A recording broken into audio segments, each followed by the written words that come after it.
ყველა წიგნის უკანა გვერდზე აწერია განმარტება და ამ წიგნის უკანა გვერდზე გვერდის განმარტებაში ყველა წინადადებაში ნახსენები იყო სიტყვა დიქტატორი. ზოგადად ეს ნადიმიც იმასთან დაკავშირებული იმასთან იმაზეა თუ როგორი არის ტოტალიტარის და ტირანის ბოლო. ზოგადად ასეა. ბოლოს ყველა ტოვებს დიქტატორს და თავისიანებიც კი ტოვებენ, რადგან თავის დროზე შიში და ძალაუფლება. ცეცხლი ოლიგარქია! რევოლუცია არ შეგაქილოს ძვირფასო მკითხველო ილია ჭავჭავაძე. მონობას არასოდეს ერქმევა მშვიდობა. ქართველი რუს პოეტის სისხლის ბოლოს მეთამდე ჩემი საკეტი მომეც.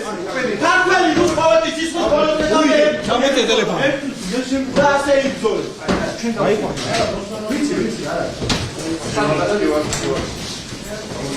არ იქნება სამართალი, არ იქნება მშვიდობა.